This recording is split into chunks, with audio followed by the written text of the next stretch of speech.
Well, good evening, good people. Mark Holmes here, and as always, I want to say thank you all for watching, commenting, subscribing, and being part of the Joe Blue Sports Report. Without you guys, as well as you ladies, you know that this literally does not work. Hope everybody's having a great day. We are 85 days away. I believe it's 85.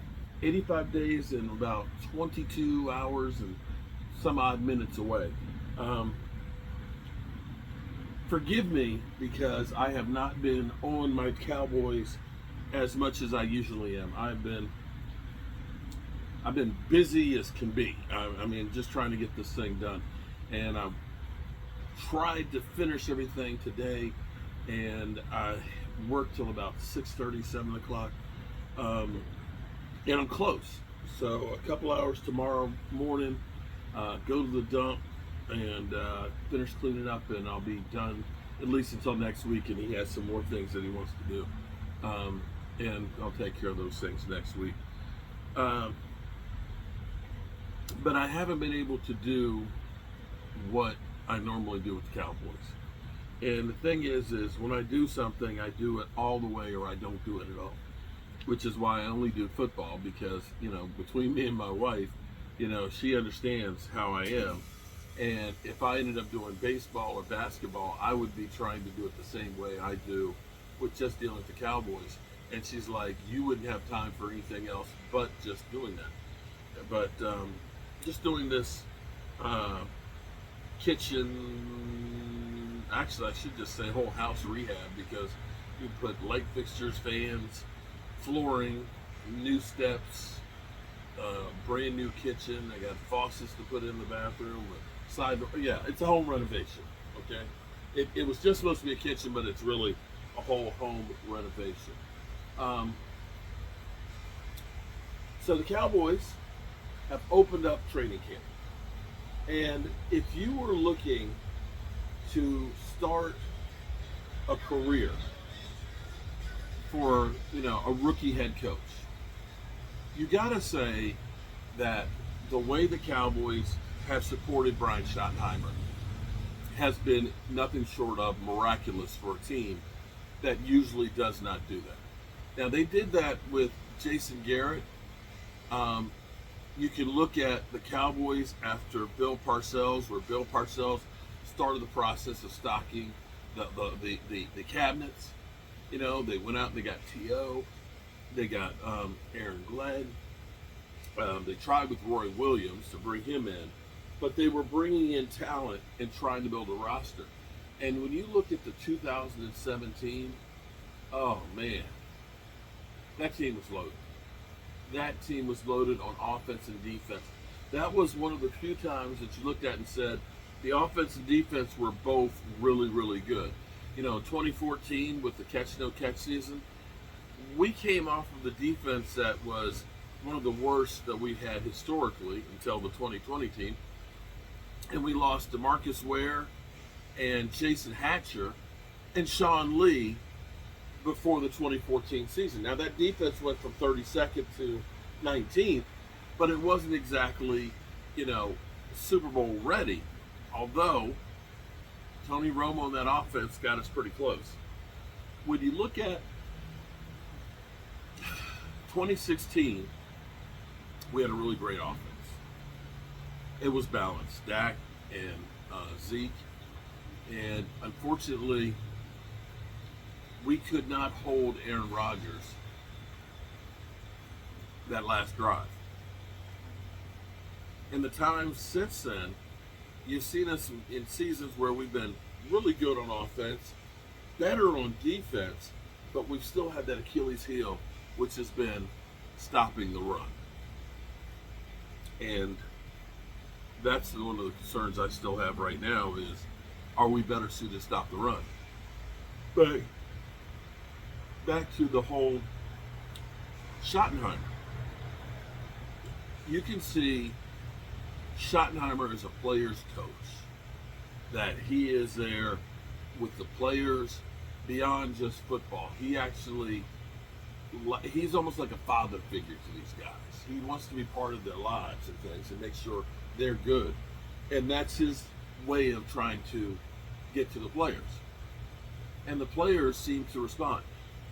I think more than any other reason, Micah Parsons is showing up for no other reason than he wants to make sure Brian Schottenheimer is successful.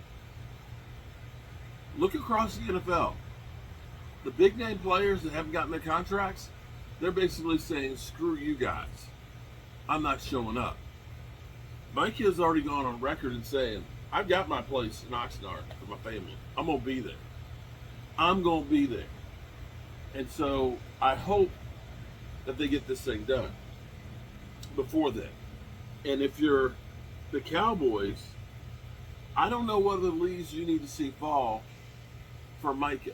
When you listen to Micah Parsons' interview, Micah Parsons talking about, helping Diggs and working out with him and trying to motivate him to get himself back on track. You've seen him working with, Mozzie and Osa and everybody else trying to pump them up. He has literally done everything possible.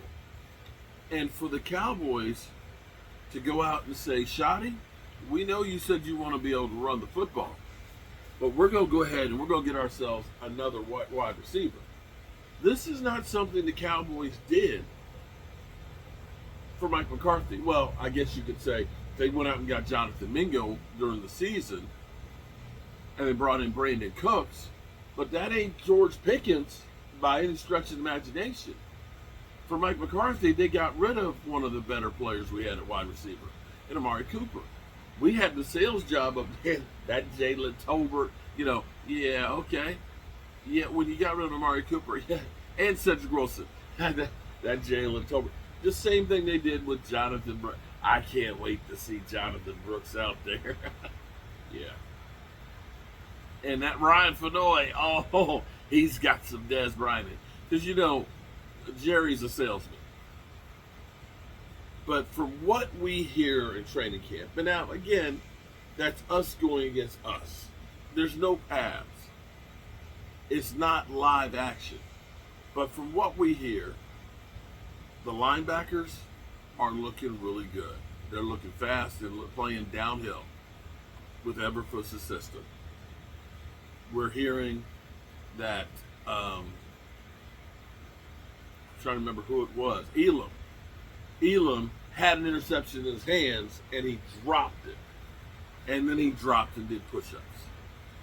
Accountability is the next name of the game, that when you mess up, you got to own up to it. And you got to do something about it. George Pickens seems to be rejuvenated, reborn, and excited as could be to be a Dallas Cowboy. And if you don't think that guy's not going to be a game changer, then you don't understand football. And so that's where we are with training camp right now. Right now, everything is, keep your fingers crossed, nobody gets hurt. Everything looks good from that standpoint. Schottenheimer, he's got the players' attentions. Micah Parsons understands, I got to trust the process. We'll get this thing done. And the players recognize we got to play. Something else is kind of, I want to say interesting, but it's actually still kind of sad. Revisiting Kelvin Joseph, another one of the Cowboys' failed second-round picks. The DC Defenders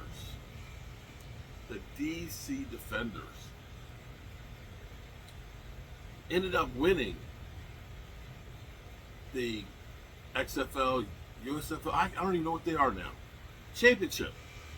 Yes. Kelvin Joseph's team were the champions of the 8-team league. And here it is. He's in big time trouble.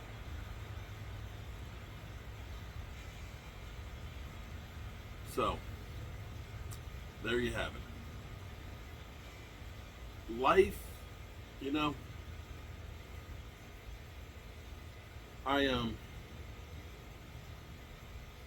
like I said, I've been working on this kitchen, and I was getting close, and I busted a hump because I was at first the upstairs hallway. I was like, I can save that for tomorrow.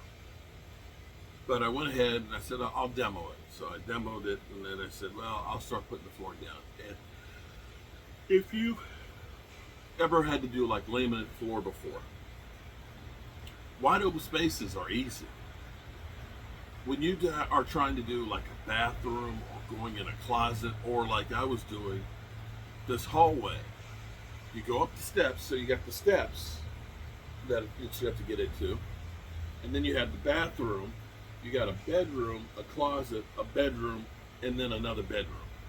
All of this in a 3 foot wide and about 12-foot section. It's all cutting and going up underneath the doors. This is a pain in the ass. And you're going downstairs to cut it, coming back upstairs to put it down. Going downstairs to cut it, going back upstairs to put it down. And I was tired. I was real tired.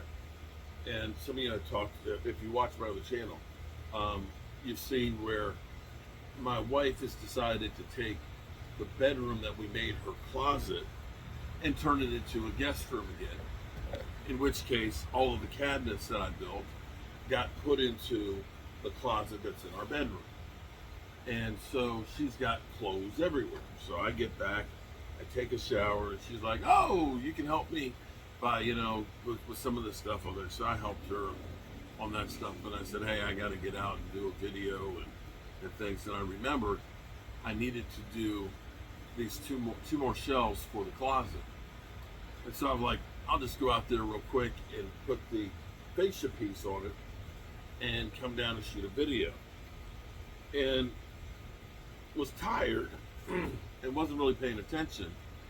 And as I'm cutting the board on the radial arm saw, didn't hold on to it, and it wasn't against both sides of the fence. And that sucker got hit by the blade, and the blade grabbed a hold of it, and that sumbitch smacked my thumb. It tore my nails turned purple, and it hit me on the edge here, and it hit this nail, and so part of that nail's coming off too. And it was literally like boom, just like that, and it was just like bam. I was like, oh fuck. I mean, I'm happy I didn't lose any fingers or anything like that, but it hurt like shit. And it was literally a matter of a second that I went from fine, hunky-dory to bam! A lot of pain. And a swollen thumb that I can hardly move. Which is going to make it a little harder to do any work because I can't type. I can't move my thumb. And as you can see, I couldn't grab a hold of the gas knob right there with it because it hurts like shit. And I say all that to remind you guys that life can change rather quickly. And you got to be careful. You got to be real careful in life. Or else, that piece of maple will smack you in the thumb and hurt like shit. That shit hurts all the way up to my shoulder. It's numb. But hey, I'm still alive and I still have my hand. And I still have you guys.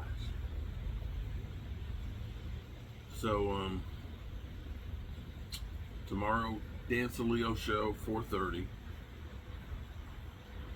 And it'll be hump day. And Father's Day on Sunday. First Father's Day without my dad.